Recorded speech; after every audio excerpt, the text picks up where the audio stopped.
अम्बेडकर ने कहा था, हम ब्राह्मणों के विरुद्ध नहीं हैं। हमारा आक्रमण ब्राह्मणवाद पर भी नहीं है। हमें ब्राह्मणवाद ग्रस्त ब्राह्मणेतर आदमी दूर प्रतीत होता है और ब्राह्मणवाद रहित ब्राह्मण नजदीक लगता है। उनका दलित प्रश्न सत्ता विमर्श का प्रश्न नहीं था।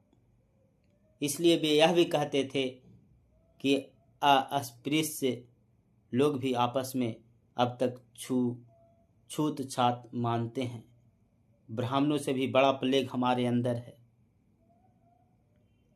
दलित भारत के पूरे सामाजिक ताने बाने में शामिल है, कुछ इसी तरह जिस तरह स्त्री परिवार के ताने बाने में। खुद दलित कई ऊंची नीची जातियों में बटे हैं और पिछड़े भी हैं। इसलिए घृणा प्रति घृणा की जगह जरूरत है समाज के नजरिए में बदलाव की, जो साम्राज्यवाद और वैश्वीकरण के युग में कठिन होता चला गया। फिर भी 20वीं सदी में यह चिंता दस्तक देने लगी थी कि जिस राष्ट्रवाद या जनतंत्र की हम दुहाई दे रहे हैं, दुदुम्बी बच रही है, उसमें दलित कहाँ खड़ा होगा, उसका स्थान क्या होगा, उसका भविष्य क्या होगा।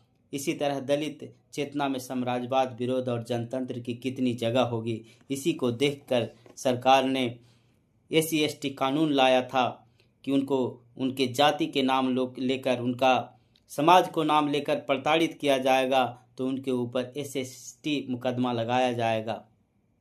फिर बाद में यूनिवर्सिटी कॉलेजों में भी इस प्रकार की भावना पनपने लगी। तब सरकार ने वहाँ भी इस प्रकार की कानून लाए ताकि वहाँ पर भी उन लोगों को बराबरी का दर्जा मिले, उन्हें जातीयता के नाम पर, समाज के नाम पर प्रताड़ित नहीं किया जा सके, जिस प्रकार की रोहित वेमुला के साथ घटना हुआ।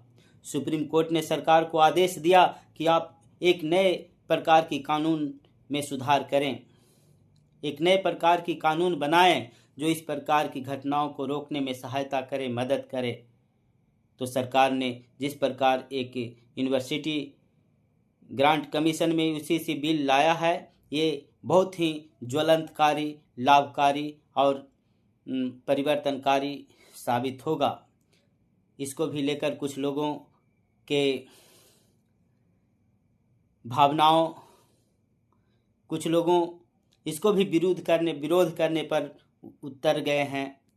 उन्हें लगता है कि इस प्रकार की कानून आने से हमारे भविष्य खतरा में पड़ सकता है, क्योंकि अगर आप अपने सामाजिक प्रतिष्ठा के बल पर किसी को नीचा दिखाने की कोशिश करोगे तो सीधे पकड़कर वहां से जेल में डाल दिया जाएगा। इस प्रकार की इस कानून में प्रावधान दिया गया है।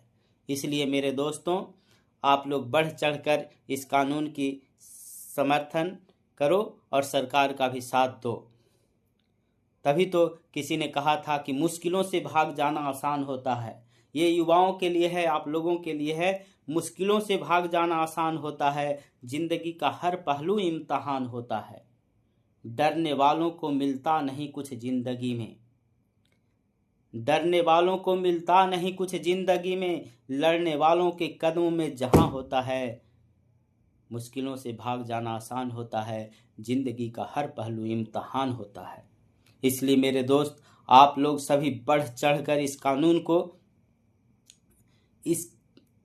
कानून को लोगों तक फैलाने में, लोगों को बताने में, समझाने में अपनी आपको तथा सरकार के साथ भी कंधे से कंधा मिलाकर साथ देने का काम करें। इसी के साथ मैं अपनी वाणी को विराम देता हूँ।